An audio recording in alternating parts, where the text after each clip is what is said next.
Coucou tout le monde, je suis très contente de vous retrouver aujourd'hui dans une nouvelle vidéo et on se retrouve pour un nouveau point lecture dans lequel je vais vous parler de 3 romans que j'ai lus dernièrement et d'une bande dessinée. Tout d'abord, je vous donnerai mon avis sur Bohemian Flats de Mary Relindes Ellis. Puis je vous parlerai de La Servante écarlate de Margaret Atwood. Ensuite, je vous donnerai mon avis sur Une femme entre nous de Greer Hendricks et Sarah Pekkanen. Et pour finir, je vous dirai ce que j'ai pensé de Quand j'avais ton âge de Katia Klengel. On commence tout de suite avec Bohemian Flats de Mary Relindes Ellis que j'ai lu en lecture commune avec Hélène du blog Chez Bookinette. Je vous mettrai son blog en barre d'informations. Je suis très contente d'avoir lu ce livre en lecture commune parce que c'est un livre sur lequel on pouvait énormément échanger, énormément dialoguer, donc c'était vraiment très sympa. En plus, c'est un livre qu'on voit pas beaucoup passer sur Booktube, ni sur les blogs en général, je trouve. Et il peut parfaitement s'inscrire dans le Pumpkin Autumn Challenge si vous êtes en plein dedans, avec sa couverture aux couleurs automnales. C'est un roman historique qui nous plonge au départ en Allemagne au début du XXe siècle, dans une famille où on va suivre plus particulièrement 2 garçons qui sont Raymond et Albert, qui sont frères, qui ont un père assez spécial, un peu violent, et qui ont un instituteur qui leur apprend énormément de choses. Mais donc ils vivent dans un climat familial qui est pas toujours évident. Leur mère, c'est une femme très forte, même si elle ne le montre pas forcément. C'est une femme qui va lire en cachette de son mari, qui va vraiment avoir un côté très indépendant, mais sans le montrer d'apparence extérieure. C'est une époque assez difficile en Allemagne, et donc on va suivre l'immigration de ses frères aux États-Unis et ils vont aller vivre dans un quartier où il y a des immigrés de plein de pays d'Europe différents. C'est un quartier qu'on nomme les Bohemian Flats. C'est un roman que j'ai trouvé vraiment très immersif sans que ce soit pesant. C'est-à-dire qu'on a énormément d'informations sur l'époque qu'on suit. C'est d'ailleurs une époque très vaste parce que je pense qu'on traverse presque tout le XXe siècle.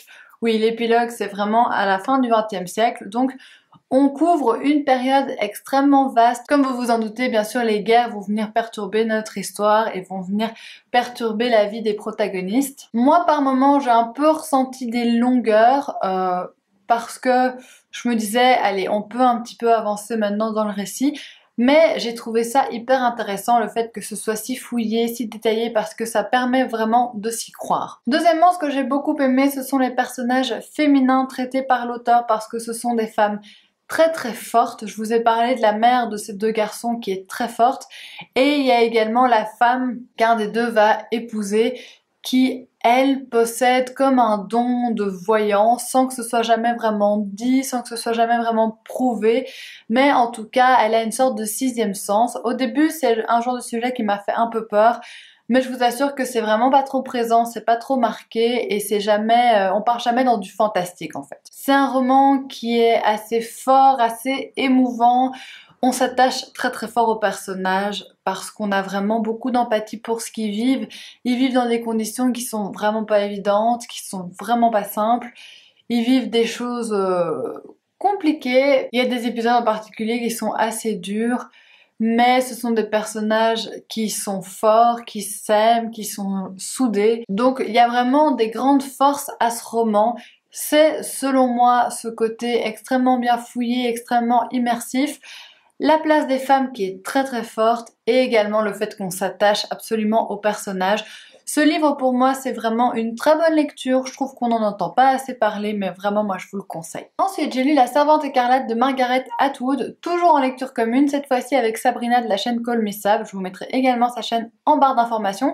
Et encore une fois c'était une lecture commune très intéressante parce que c'est un livre sur lequel on peut avoir vraiment beaucoup de discussions, beaucoup de débats. Bon, avec Sabrina, il y a eu un petit cafouillage au niveau de la lecture commune, on s'était pas vraiment comprises. Donc ça n'a pas vraiment été une lecture commune tout le long, mais on a pu se retrouver à la fin pour échanger et pour discuter, c'est quand même le plus important. Ici, on est dans une société futuriste et dystopique qui fait un peu froid dans le dos et nous on suit une femme en particulier qui a pour mission en fait de faire des enfants. Maintenant, c'est sa mission dans la société, c'est ça qu'elle doit faire. Et donc, elle vit dans une famille avec un couple et elle est censée porter un enfant. Mais il y a tout un tas de règles qui régissent cette société et c'est assez flippant. Au début, je savais pas du tout dans quoi je mettais les pieds et c'est vrai que j'ai été d'emblée très fortement interpellée. Je me suis posé vraiment plein de questions. J'avais tellement envie de tourner les pages, j'avais tellement envie de dévorer ce livre parce que justement j'attendais tellement de réponses. Ce qui est super, c'est qu'on voit souvent le passé de notre héroïne. Un passé où elle avait une vie normale, où elle avait un mari, où elle avait un enfant. Et on se demande vraiment ce qui a pu se passer pour que tout soit renversé à ce point-là et qu'aujourd'hui elle n'ait plus rien et qu'elle ait un statut aussi bas et aussi médiocre. Malheureusement, c'est un petit peu ce que je reproche à ce livre, c'est que j'ai pas eu toutes les réponses que je voulais. Je sais que ça fait partie du jeu. Mais ça m'a un petit peu dérangé à la fin que j'ai pas vraiment les points sur les i. Par contre, on a affaire à une fin ouverte et ça j'ai beaucoup aimé.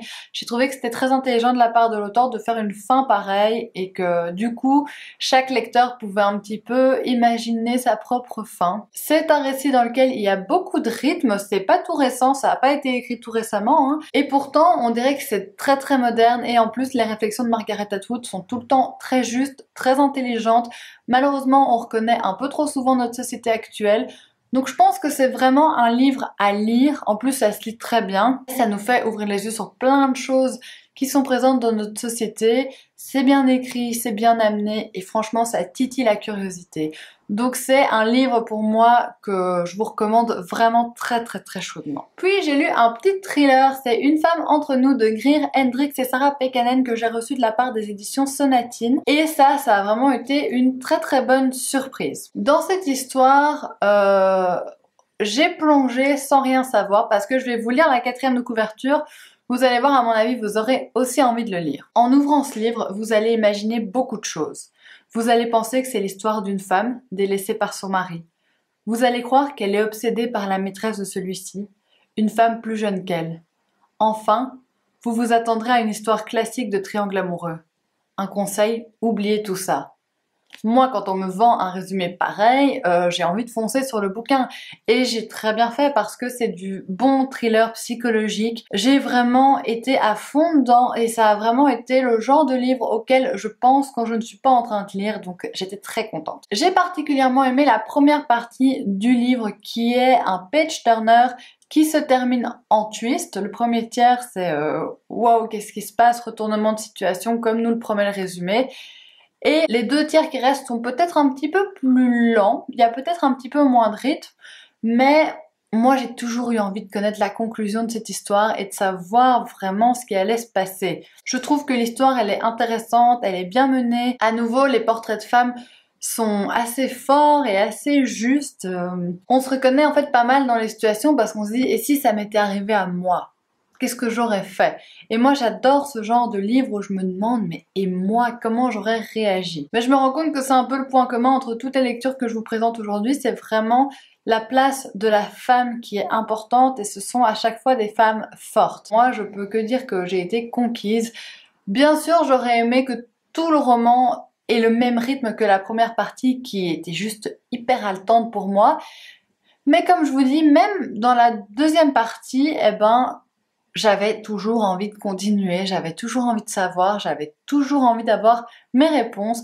Et ici, j'ai eu toutes les réponses que j'attendais. En même temps, un thriller où vous n'avez pas toutes les réponses, c'est un petit peu dommage. En fait, la fin, c'est peut-être ce que j'ai le moins aimé du bouquin. Mais si vous avez envie de lire une histoire un petit peu différente, comme on vous le dit, du triangle amoureux classique, avec mari, maîtresse et femme, je vous le conseille.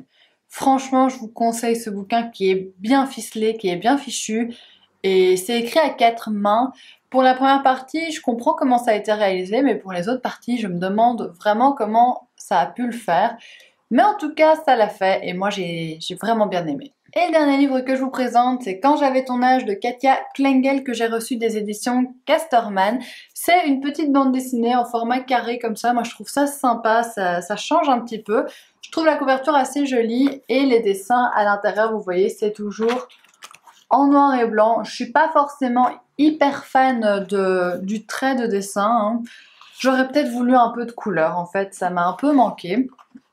Je savais pas qu'il était en noir et blanc, mais au final voilà, c'est pas du tout une catastrophe non plus, ça m'a pas non plus complètement gênée dans ma lecture, mais c'est vrai que quelques petites couleurs, ça aurait peut-être pu donner un peu de peps.